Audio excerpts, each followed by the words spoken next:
पहला प्रश्न। कुछ दिन ध्यान में जी लगता है, फिर कुछ दिन पूजा और भजन चलता है, लेकिन एकाग्रता कहीं भी नहीं होती। अपनी इस स्थिति से परेशान हूं, कृपा कर मुझे साथ दें। मन का स्वभाव ऐसा, न यहां लगता न वहां लगता। मन का स्वभाव है द्वंद्व। जो करोगे वहीं से उछटा हुआ लगेगा, जहां हो वहां से भागा हुआ रहेगा, जहां नहीं हो वहां का रस जन्मेगा। जो मिला व्यर्थ हो जाता, जो नहीं मिला वे दूर के ढोल बड़े सुहावने लगते।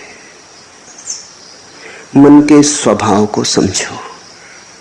न तो ध्यान काम आता न भजन काम आता, मन के स्वभाव को समझना काम आता।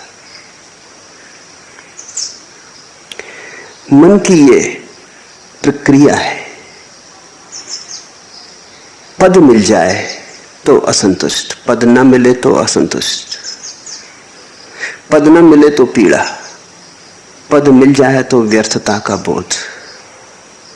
गरीब रोता अमीर नहीं, अमीर रोता कि अमीर हो गया, अब क्या करूं। जो भी तुम्हारे पास है वो पास होने के कारण ही दो कौड़ी का हो जाता है, और जो तुमसे बहुत दूर है, दूर होने के कारण ही उसका बुलावा मालूम होता है। मन के इस आधारभूत जाल को समझो, इसे पहचानो। ये ध्यान और भजन का ही सवाल नहीं है। भोजन करो तो मन में उपवास का रस उमगता है कि पता नहीं उपवास करने वाले न मालूम किस गहन शांति और आनंद को उपलब्ध हो रहे हो। उपवास करो तो भोजन की याद आती है। जीवन के प्रत्येक पल तुम ऐसा ही पाओगे। बाग में लगता नहीं, सहरा से घबराता है जी। अब कहां ले जाके बैठे ऐसे दीवाने को हम। बगीचे में बिठाओ तो लगता नहीं, मरुस्थल में ले जाओ तो घबराता है। बाग में लगता नहीं, सहरा से घबराता है जी। अब कहां ले जाके बैठे ऐसे दीवाने को हम। मन एक तरह का पागलपन है, एक तरह की विक्षिप्तता है। मन से मुक्त होना ही मुक्ति है, मन के पार होना ही स्वस्थ होना है। तो पहली तो बात, मन के इस स्वभाव को समझने की कोशिश करो। अक्सर लोग समझने की कम कोशिश करते हैं, छुटकारा पाने की ज्यादा कोशिश करते हैं, और छुटकारा बिना समझे कभी नहीं। तो तुम्हारी आकांक्षा यह होती कैसे झंझट मिटे, लेकिन बिना समझे झंझट मिटी ही नहीं। ना समझी में झंझट है, तो तुम चाहते हो कैसे इस मन से छुटकारा हो, लेकिन पहले इसे पहचानो तो, इससे दोस्ती तो साथ हो, इससे परिचय तो बनाओ, इसके कोने कांतर तो खोजो, दिया तो जलाओ कि इसके सारे स्वभाव को तुम ठीक से देख लो। उस देखने में, उस दर्शन में, उस साक्षी भाव में ही तुम पाओगे विजय की यात्रा पूरी होने लगी। जिस दिन कोई मन को पूरा समझ लेता, उसी दिन मन विसर्जित हो जाता। जैसे सूरज के उगने पर ओस कण तिरोहित हो जाते, ऐसे ही बोध के जगने पर मन तिरोहित हो जाता। जैसे दिए के जलने पर अंधेरा नहीं पाया जाता, ऐसे समझ के, प्रज्ञा के दिए के जलने पर मन नहीं पाया जाता। तो मन से लड़ो मत। पहली बात, लड़ने का अर्थ ही ना समझिए। लड़के कभी कोई जीता? तुमने यही सुना है कि जो लड़े वो जीते। मैं तुमसे कहता हूं, लड़के कोई कभी जीता? समझ के जीत होती। लड़ने वाले तो ना समझ। लड़ोगे किससे? छायाओं से लड़ रहे हो। जैसे कोई अपनी छाया से लड़ने लगे, खींच ले तलवार, करने का लगे हमला। परिणाम क्या होगा? छाया कटेगी। परिणाम यही होगा, खुद ही थकेगा। और डर है कि छाया से लड़ने में कहीं अपने हाथ पैर न काट ले। क्रोध में, उबाल में पागल न हो उठे। कहीं ऐसी घड़ी ना आ जाए कि विक्षिता में अपने को ही काट ले। अक्सर मन के साथ लड़ने वाले ऐसी ही स्थिति में पड़ जाते। मन तुम्हारा है, तुम्हारी छाया है नहीं, बस छाया जैसा है। रोशनी बढ़ाओ, थोड़े जाग के मन को समझो। जब ध्यान करो मन कहे भजन में, तो जरा जाग के देखो, एक तरफ खड़े होकर देखो कि मन क्या कह रहा है। जब भजन करो और मन कहे ध्यान लगाओ, तब जाग के देखो कि मन क्या कह रहा है। इसकी चालबाजियां पहचानो, इसकी कूटनीति पहचानो। मन बड़ा राजनीतिज्ञ है,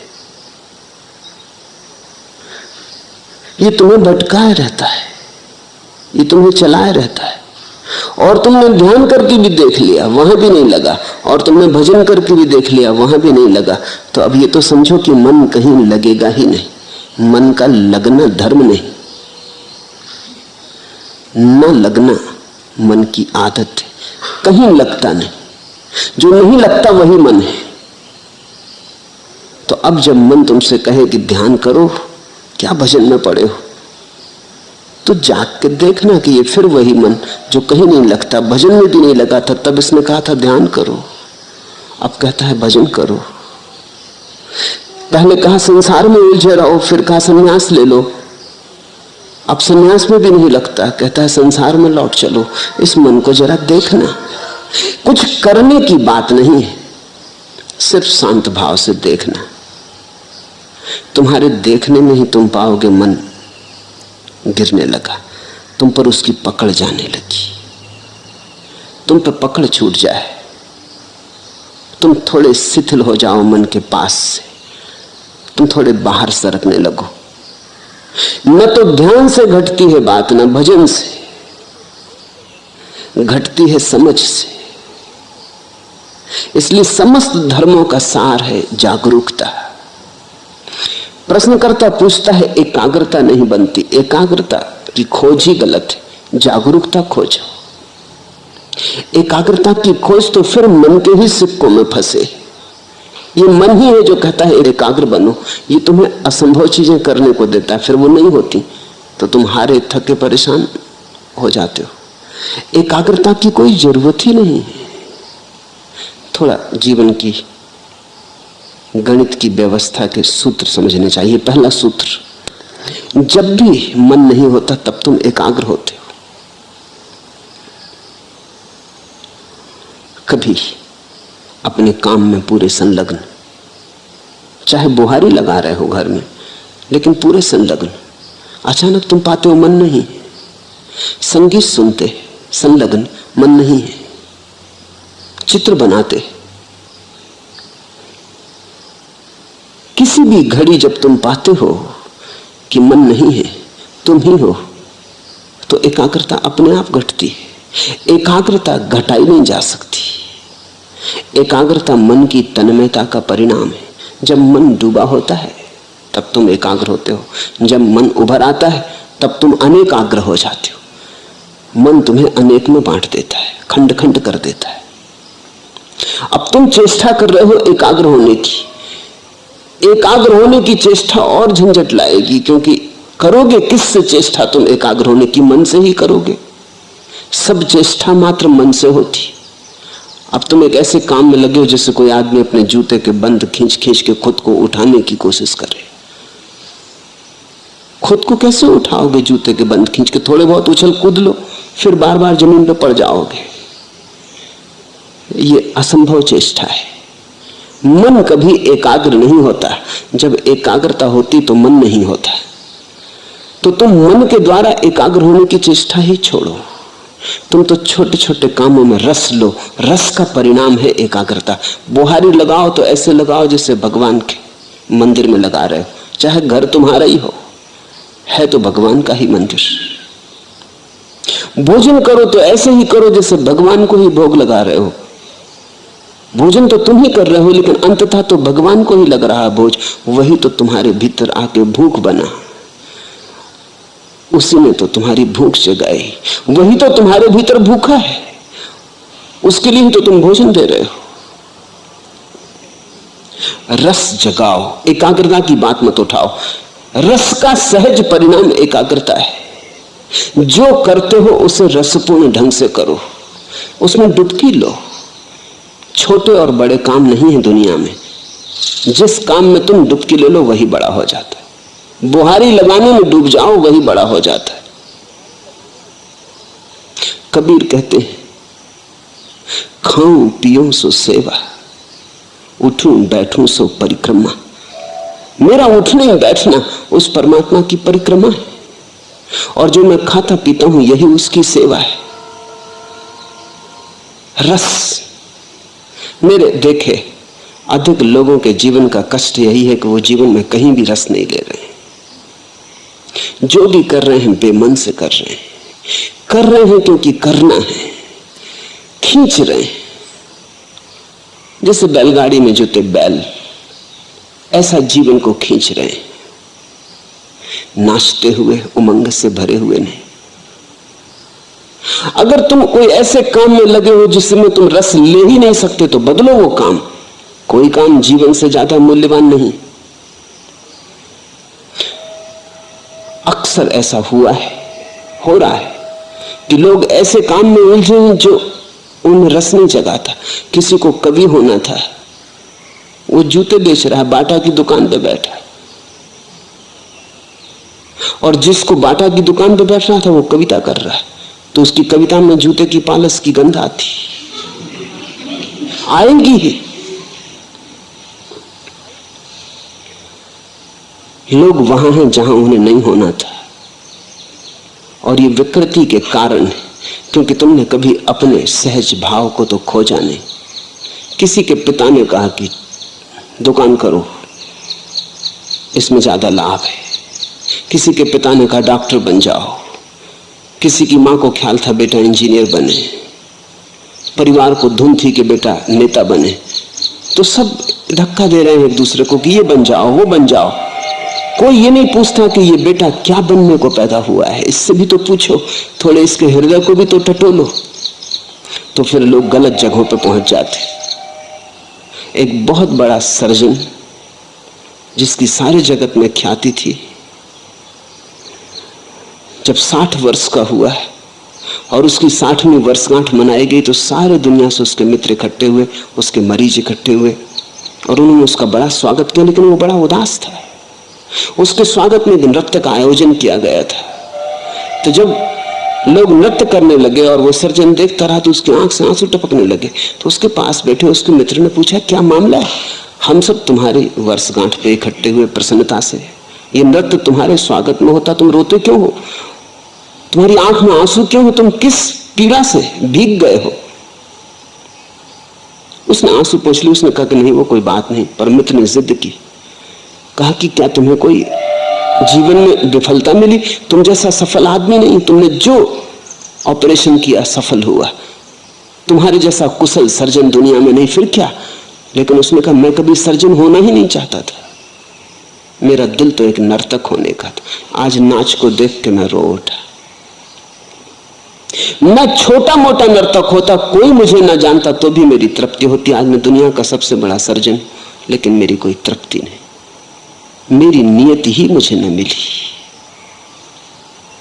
तो आज भी जब मैं किसी को नाचते देखता हूं तो बस मुझे याद हो आती। तुम अपनी जिंदगी को गौर से देखो। पहली तो बात, जो कर रहे हो उसमें रस लेने की कोशिश करो। हो सकता है तुमने रस का अभ्यास नहीं किया,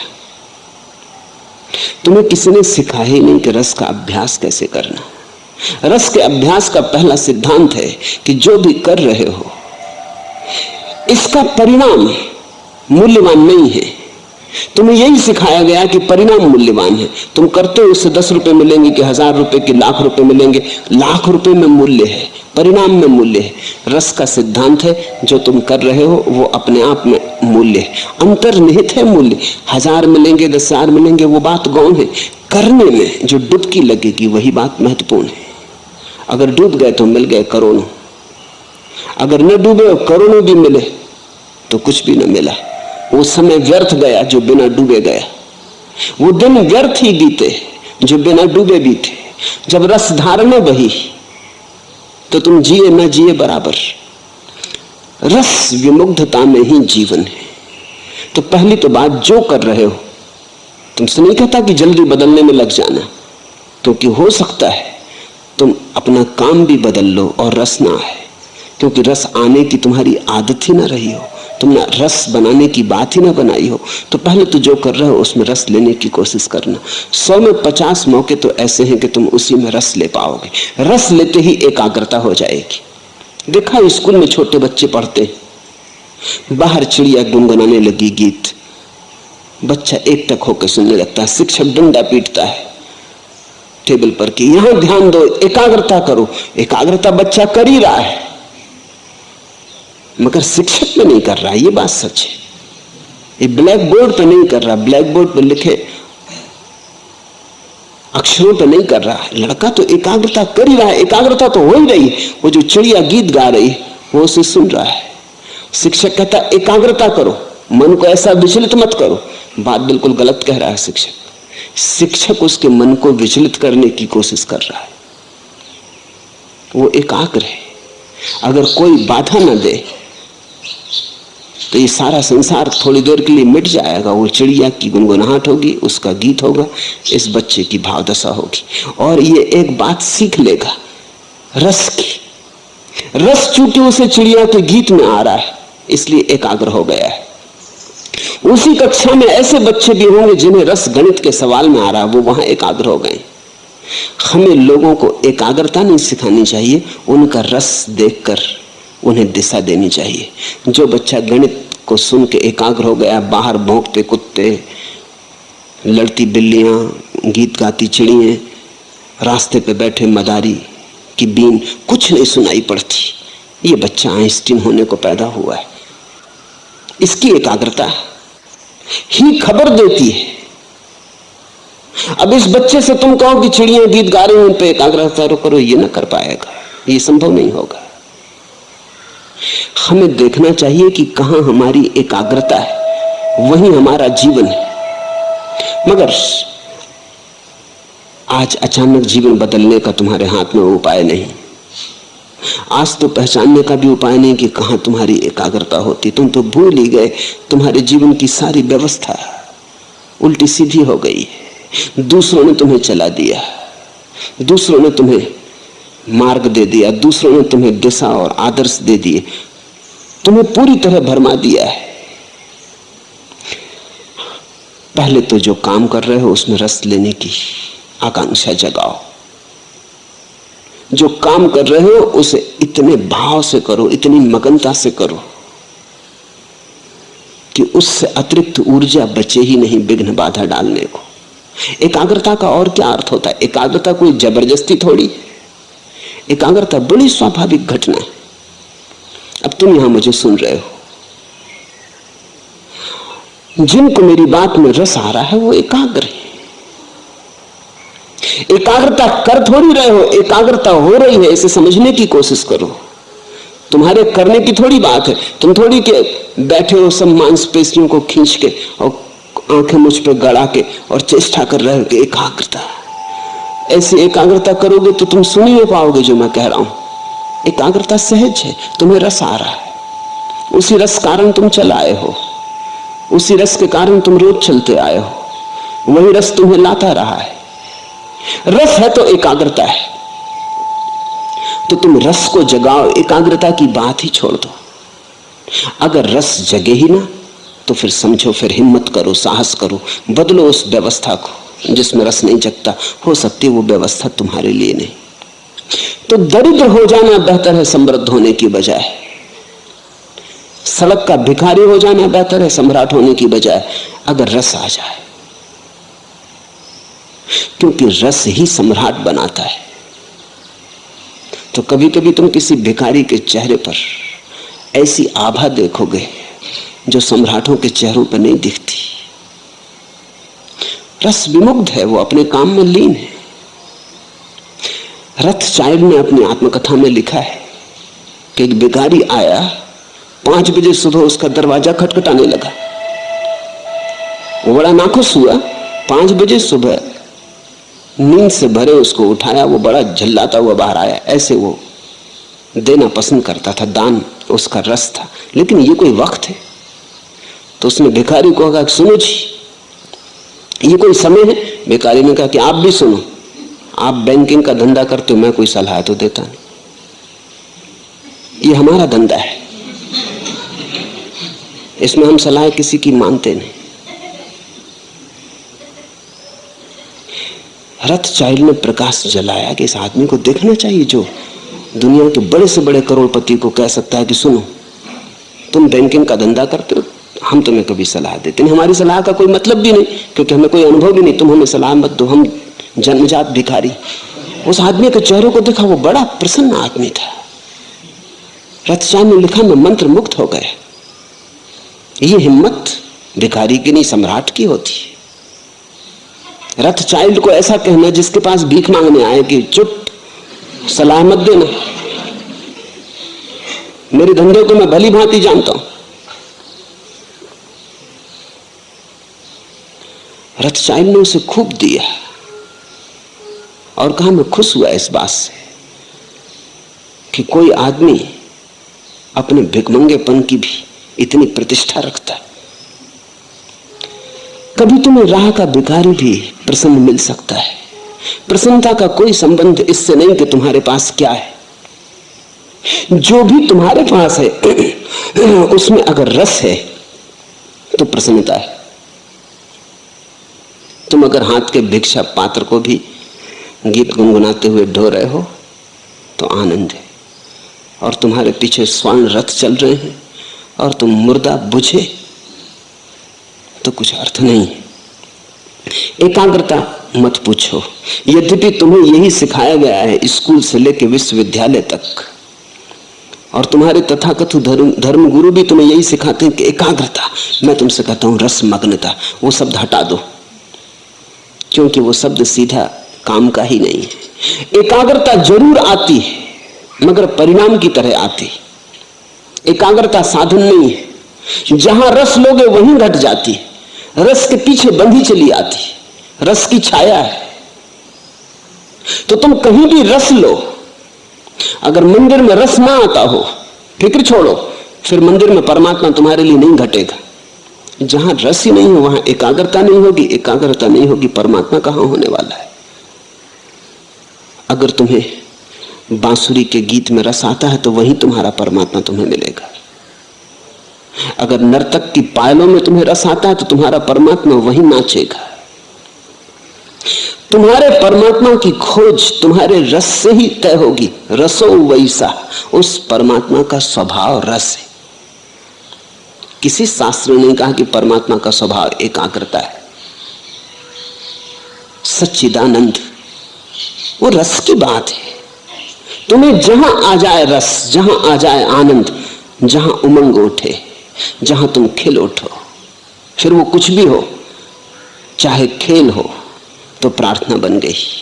और ऐसे तुम बैठे बैठे प्रार्थना करते रहो, भजन करते रहो, ध्यान करते रहो, और रस उमगे नहीं, मेघ मलार बजे नहीं, हृदय गुनगुनाए नहीं।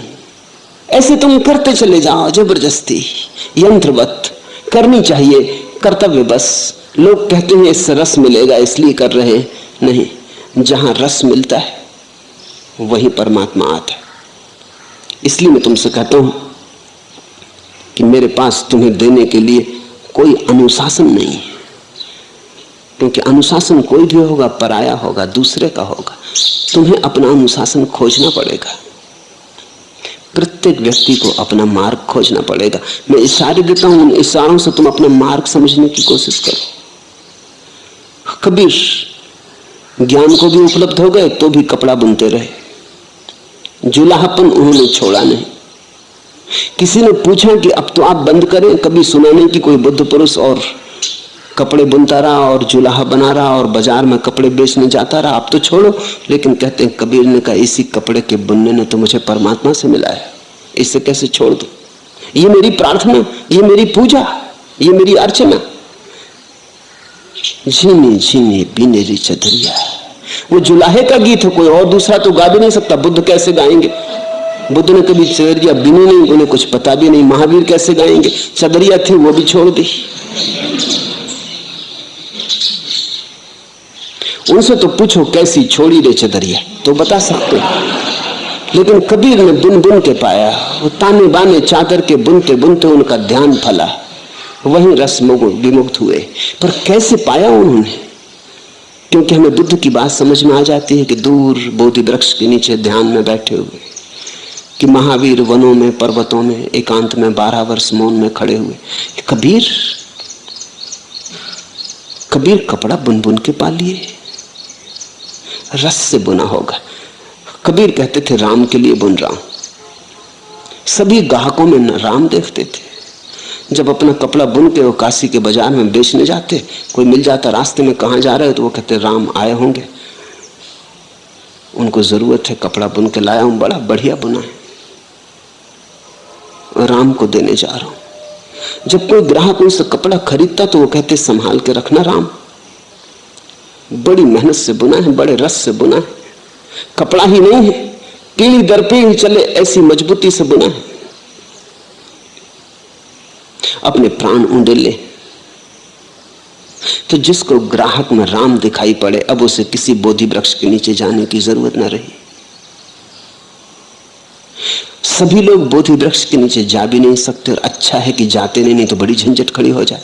एक आध बुद्ध बोधि वृक्ष के नीचे बैठता है, चलता है, एक आध महावीर मौन खड़ा हो जाता है, चलता है, लेकिन सभी ऐसे खड़े हो जाएं तो जीवन बड़ा विरस हो जाएगा। अधिक को तो कबीर जैसा होना पड़ेगा, अधिक को तो गोरे जैसा होना पड़ेगा। गोरा कुम्हार बस घड़े बनाता रहा, और घड़े बनाते बनाते खुद को भी बना लिए। और रैदास जूते सीते सीते, जूते बनाते बनाते पहुंच गए। तो तुम जो कर रहे हो उसमें रस डालो, उंडेलो रस, वहीं तुम्हारा भजन, वहीं तुम्हारा ध्यान। अगर तुम्हारी सारी चेष्टाएं असफल हो जाएं तो फिर साहस करो, तो फिर तुम गलत जगह हो। तुम कुछ ऐसी जगह बहने की कोशिश कर रहे हो जो चढ़ाव पर है, तो नदी चढ़ाव पे तो नहीं बहती, ढाल पर ही बह सकती है। रस धार भी ढाल पर ही उतर के बह के मिलता है। तो फिर बदलो, इसलिए साहस की जरूरत है। पहले सारी चेष्टा कर लो, और फिर तुम्हें लगे कि नहीं, इस ढंग से मेरे लिए परमात्मा से मिलन नहीं हो सकेगा, तो बदलो। उस बदलाहट को मैं संन्यास कहता हूं। बदलने की हिम्मत रखो।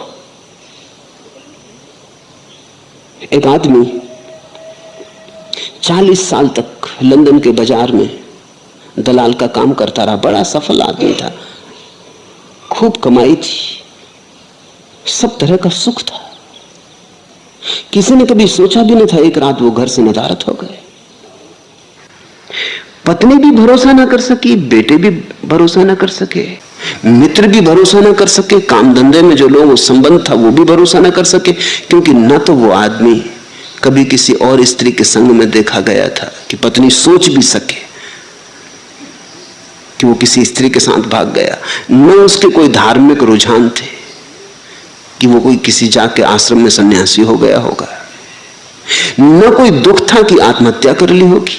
सब भांति सुखी संपन्न आदमी था, जिसको हम सुखी संपन्न कहते, वैसा आदमी था, सब ठीक ठाक था। कोई 3 साल बाद उस आदमी का पता चला कि वो पेरिस में चित्रकला सीख रहा है, भिखमंगे की हालत हो गई है। भागे उसके मित्र, उसने कहा तुमने ये क्या किया, तुम्हारे पास सब था, सब ठीक था। उसने कहा वही अड़चन थी, सब ठीक था, कहीं कुछ गड़बड़ ना थी, लेकिन कोई प्रफुल्लता ना थी, कहीं कोई उमंग ना थी। सब ठीक चल रहा था और सब ठीक में चला रहा था, लेकिन कोई रसधार न बह रही थी। मेरे जीवन में सदा से आकांक्षा थी कि चित्रकार बनूं, दलाल बनना मैंने कभी चाहा न था। वो सफलता संयोगिक थी। अब मैं खुश, मेरे पास अब कुछ भी नहीं है। चित्र बनाता हूं, बिक जाते हैं तो भोजन के लायक, कपड़े के लायक इंतजाम कर पाता हूं। अपने पास रहने का छप्पर भी नहीं, एक मित्र के कमरे में बना हूं, रह रहा हूं, लेकिन वापस मुझे जाना नहीं। मैं प्रसन्न हूं। और जो मित्र गए थे उन्होंने देखा कि वो आदमी एक अद्भुत ऊर्जा से, एक अद्भुत आभा से भरा था। सूख गया था शरीर उसका, लेकिन एक रोशनी थी। उसने कहा मैं किसी से नाराज नहीं हूं। मेरी पत्नी को कहना मैं किसी से नाराज नहीं हूं, सब ठीक था। मैं बिल्कुल जैसा जिसको हम सुखी संपन्न कहते हैं वैसा आदमी था। मेरे बच्चे ठीक हैं, मेरे बेटे ठीक हैं, मेरी पत्नी ठीक है, सब ठीक था। लेकिन सब ठीक से कहीं कुछ होता, ठीक से कुछ ज्यादा चाहिए। ठीक से क्या होगा, ऐसे तो ठीक ठीक ठीक और मर जाएंगे। सुविधापूर्वक जी लिए और मर गए, नाच तो पैदा ही न हुआ, जीवन में फूल तो खिले ही नहीं, लौटा नहीं वापस। बड़ा चित्रकार बन गया। इसे मैं सन्यास कहता हूं। न उसने गैरिक वस्त्र पहने, न वो किसी आश्रम में गया, लेकिन इसे मैं सन्यास कहता हूं। सन्यास का अर्थ हुआ साहस इस बात का कि अगर दिखाई पड़े कि मेरा जीवन मरुस्थल में खोया जा रहा है, तो अपनी राह बदल लेने की, चाहे कोई भी कीमत चुकानी पड़े। आदमी कमजोर है, वो सुविधा से जीता है। चाहे कुछ न मिले, लेकिन सुविधा तो है, सुरक्षा तो है, कुछ न मिले। इसलिए ये सारे प्रश्न उठते हैं कि एकाग्रता कैसे सधे। तो पहले तो कोशिश करना, सध जाए तो शुभ। चेष्टा करने से 50% मौके हैं सध जाएगी, न सधे तो हिम्मत करना, देर मत लगाना। क्योंकि जिंदगी रोज हाथ से सरकी जाती। जिंदगी उन्हीं की है जो हिम्मत से जिंदगी को बदलने के लिए तैयार होते। नहीं तो जिंदगी बह जाती चिकने घड़े के ऊपर, जैसे वर्षा का जल बह जाता, कुछ भरता करता नहीं। या उल्टे घड़े पर जैसे वर्षा गिरती रहती, टप टप बहुत आवाज शोरगुल मचता, लेकिन घड़ा खाली खाली रहता, उल्टा रखा है। तो जरा गौर से देखना, तुम्हारा घड़ा अगर भरता ना हो तो कहीं उल्टा तो नहीं रखा है। तो न तो मौलिक सवाल ध्यान का है, न भजन का है, मौलिक सवाल समझ का है। मन के स्वभाव को समझो। एकाग्रता की बात ही मत उठाओ, रसमयता की बात उठाओ। रसमयता के पीछे पीछे तुम पाओगे एकाग्रता घूंगर बजाती हुई चली आती।